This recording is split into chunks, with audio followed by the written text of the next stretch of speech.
परम सत्कार योग गुरु प्यारी सात संगत जी, राधा स्वामी जी। सात संगत जी, आज की साखी से हम जानेंगे जब हमें नाम की बख्शिश हो जाती है और उसके बाद हम कोई भी बुरा काम करते हैं तो फिर हमें क्या क्या भोगना पड़ सकता है। यह साखी एक सत्संगी परिवार की एक सत्संगी महिला की है जिन्हें बहुत पहले नाम की बख्शिश हो चुकी थी और उनकी कमाई इतनी थी कि किसी भी सत्संगी को अभ्यास में किसी तरह की मुश्किल आती तो वह उनके पास जाते, उनसे बात करते, क्योंकि संगत को सुनने को मिलता था कि वह माताजी बहुत ही पहुंची हुई है, उन्हें सब मालूम है। तो इसीलिए किसी को भी अभ्यास में या मालिक की भजन बंदगी में कोई भी मुश्किलें आती या रुकावट आती तो वह उनसे मिलने चले जाते। उसके बाद वो माताजी ऐसे ही लोगों के काम बनवाने लगी जिससे कि उनका बहुत नाम होने लगा, उनकी प्रसिद्धि होने लगी। आसपास के शहरों के लोग भी उनके पास आने लगे। तो उसके बाद उन्हें इसका क्या नतीजा भुगतना पड़ा, आज इस साखी में इसी के बारे में पता चलेगा। आपसे विनती है जी, साखी को पूरा सुनने की कृपा ज़रूर करें जी। सात संगत जी, जैसे कि आप जानते हैं, जो लोग नाम की कमाई करते हैं उस कुल मालिक की याद में बैठते हैं, मालिक की भजन बंदगी करते हैं, उन्होंने बहुत कुछ देखा होता है, बहुत अनुभव किए होते हैं। और ऐसे कमाई वाले जीव जो कह देते हैं, जिसको आशीर्वाद दे देते हैं, वैसा हो भी जाता है, क्योंकि मालिक की कृपा उन पर अपार होती है। तो इसीलिए जब भी वह अपने मुख से कोई वचन कहते हैं तो मालिक उसे पूरा कर देता है, क्योंकि मालिक अपने भक्तों प्यारों की किसी बात को व्यर्थ नहीं जाने देता, क्योंकि जितना प्यार उसके भक्त उससे करते हैं उससे कहीं ज़्यादा मालिक अपने भक्तों और प्यारों से करता है।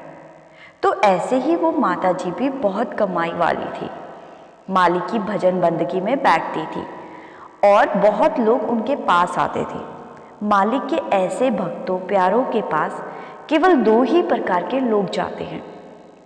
एक तो वह है जिन्हें उनके जैसा बनना है, मालिक की भजन बंदगी करनी है, जिन्हें उस कुल मालिक की बातें करनी है, उस रूहानियत के मार्ग के बारे में जानना है, वह उनके पास जाते हैं। और दूसरे वह है जो अपने निजी स्वार्थ के लिए उनके पास जाते हैं कि उनका काम अच्छा चल पड़े या फिर उनका कोई रुका हुआ काम बन जाए। वह अपने भविष्य के बारे में जानने के लिए उनके पास जाते हैं या फिर वह अपने अन्य कार्य करवाने के लिए उनके पास चले जाते हैं। लेकिन जो मालिक के प्यारे होते हैं वह केवल मालिक की ही बात करते हैं, दुनिया की बातें नहीं करते। जो पहुँचे हुए होते हैं वह केवल गुरु घर की ही बातें करते हैं, मालिक की बातें करते हैं, भजन बंदगी की बातें करते हैं। अगर कोई उनके पास दुनिया की बातें करता है तो वह उन बातों पर इतना ध्यान नहीं देते, क्योंकि उनकी सूरत मालिक से जुड़ी होती है, उन्हें शब्द धुन सुनाई पड़ती है। लेकिन इस मार्ग में अगर हम भटक जाते हैं, अगर हम अपने सद्गुरु का हाथ छोड़ देते हैं और मार्ग में आने वाली चीज़ों में हम उलझ जाते हैं तो हम मालिक से मिलाप नहीं कर सकते। तो ऐसे ही उस माताजी ने भी करना शुरू कर दिया। जैसे जैसे उनके पास लोग आने लगे, माताजी लोगों की बातें सुनने लगी, लोगों की मुश्किलों का हल करने लगी, तरह तरह के लोग उनके पास आने लगे। और जब माताजी की वजह से लोगों के काम बनने लगे तो यह सब देखकर उनके मन में यह अहंकार आ गया कि यह सब मैं कर रही हूँ, मेरी वजह से सब हो रहा है, मैं ही हूँ जो सबके बिगड़े काम बना रही हूँ। संगत जी, जब अभ्यासी के मन में अहंकार आ जाता है तो मालिक उनसे दूर हो जाता है, क्योंकि जिस मन में अहंकार बसता है वहाँ मालिक कभी नहीं बसता। तो ऐसे ही माताजी ने भी लोगों के काम बनवाने शुरू कर दिए। अगर कोई नवविवाहित जोड़ा उनके पास आता तो उनको वह लड़का होने का आशीर्वाद देती, जैसे जैसे लोगों की मनोकामनाएं होती वैसे वैसे उन्होंने करना शुरू कर दिया और उनके मन में अहंकार भी होने लगा। जब लोगों के काम बनने लगे तो लोग माताजी के लिए उपहार और पैसे लेकर आने लगे, जिसे देख माताजी और भी खुश होती। माताजी को लगने लगा कि वो खुद परमात्मा है। साध संगत जी, आप तो जानते ही हैं कि जब भी ऐसी बातें होने लगती हैं तो मालिक उनसे दूर हो जाता है। वह अपनी कृपा का हाथ ऐसे जीवों से उठा लेता है। इसीलिए तो बाबा जी के सत्संग में फरमाते हैं कि भाई हजम करना सीखो। अगर ऐसे ही बांटते गए तो खाली हाथ रह जाओगे। हमें तो और आगे जाना है, हमें भटकना नहीं है। तो माताजी ऐसे ही भटक गई, क्योंकि लोग उनके पास आने लगे थे। किसी को लड़का चाहिए होता था तो किसी को लड़की। तो माताजी यही काम करना शुरू कर दिया और जब वह ऐसा करती गई तो उन्हें इसका नतीजा भी भुगतना पड़ा। क्योंकि साध संगत जी, अगर हम मालिक के भाने में नहीं रहते, मालिक के हुक्म में नहीं रहते, तो हमें उसका हिसाब भी देना पड़ता है, हमें उसका दंड भी भोगना पड़ता है। क्योंकि हम मालिक के हुक्म में नहीं हैं, हम अपनी मनमर्जी से सब कर रहे हैं और हमारे मन में अहंकार है कि मैं कर रहा हूँ। तो जब ऐसा होने लगता है तब हमें अपने कर्मों का नतीजा भुगतना पड़ता है। तो माताजी ने जब यह सब काम करने शुरू कर दिए कि किसी को लड़के होने का आशीर्वाद दे देती तो किसी को कारोबार में तरक्की का आशीर्वाद दे देती। माताजी की भी एक लड़की थी और लड़की की अभी अभी शादी हुई थी। उनकी लड़की ने भी नामदान ले रखा था। लेकिन माताजी की लड़की को पता था कि हमारी माँ जो भी कर रही है ठीक नहीं है, क्योंकि एक पूरा सतगुरु कभी भी ऐसे काम अपने शिष्य को करने नहीं देता। अगर शिष्य ऐसा करता है तो वह अपने सतगुरु के हुक्म में नहीं है, अपने गुरु के भाने में नहीं है। तो उनको पता था कि हमारी माता भटक गई है, गलत राह पर चल पड़ी है।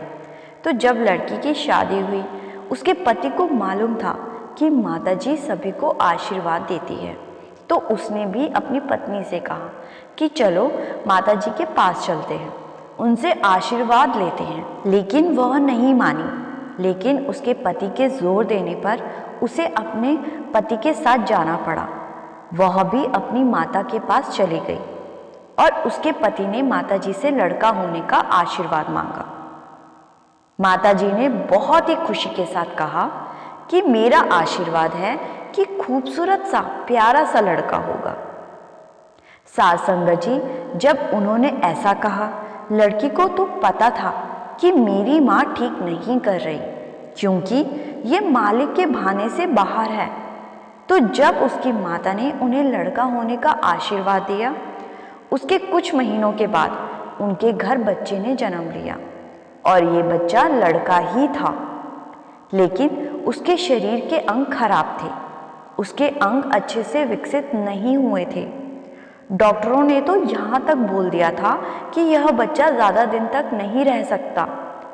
तो जब ऐसा हुआ, लड़की रोने लग गई। लड़की को पता चल गया था कि मेरे साथ ऐसा क्यों हुआ है। साध संगत जी, मालिक सब देख रहा होता है, उसे सब मालूम है। वो पहले तो जीव द्वारा किए गए कार्यों को देखता रहता है और जब दंड देने की बारी आती है तब जीव को दंड देता है और सही समय आने पर देता है। जैसे कि माताजी ने लोगों को लड़के होने का आशीर्वाद तो दिया, लेकिन माताजी की अपनी ही लड़की के साथ ऐसा हुआ। यह देखकर माताजी भी रोने लग गई कि यह ऐसा कैसे हो सकता है। मैंने बहुत लोगों के काम किए हैं, लेकिन मेरे अपने ही घर में मेरी लड़की के साथ ऐसा कैसे हो सकता है। माताजी की लड़की ने रोते रोते अपनी माताजी को बोला कि ये सब आपकी वजह से हुआ है। आप सद्गुरु के हुक्म में रहकर काम नहीं कर रही थी। आपको अहंकार होने लगा था कि मैं ही हूँ जो कुछ भी हूँ। आपको लगने लगा था कि आप कुछ भी कर सकती हैं। आपकी इस करनी का फल आपके साथ साथ मुझे और मेरे बच्चे को भी भुगतना पड़ रहा है। माता जी को भी समझ आ गई कि मेरे मन में अहंकार आ गया था और मैं मालिक के हुक्म से बाहर हो गई थी। मैं भटक गई थी, इसीलिए मालिक ने मुझे दंड दिया है। साध संगत जी, उस दिन के बाद माता जी ने लोगों से मिलना बंद कर दिया और मालिक के बहाने में रहकर मालिक की भजन बंदगी शुरू कर दी। साध संगत जी, इसीलिए तो फरमाया जाता है कि इस मार्ग पर हमें बहुत कुछ अनुभव करने को मिलता है, बहुत कुछ देखने को मिलता है, लेकिन हमें अपने सद्गुरु का हाथ पकड़कर सीधे पार जाना है। इस मार्ग पर हमें लुभाने और भटकाने के लिए बहुत कुछ मिलेगा, लेकिन हमें भटकना नहीं है। साध संगत जी, इस साखी से हमें भी यही प्रेरणा मिलती है कि अगर मालिक हम पर कृपा करता है तो हमें उसे हजम करना सीखना चाहिए, ना कि उसे लोगों में बांटना शुरू कर देना चाहिए। जैसे कि फरमाया जाता है कि इस मार्ग पर चलना है तो हजम करना सीखो, नहीं तो आगे नहीं बढ़ पाओगे। संगत जी, इसी के साथ आपसे विदा लेती हूँ। ये साखी आपको अच्छी लगी तो वीडियो को लाइक शेयर ज़रूर कीजिएगा और चैनल को सब्सक्राइब ज़रूर कीजिएगा। गुरु प्यारी साध संगत जी, राधा स्वामी जी।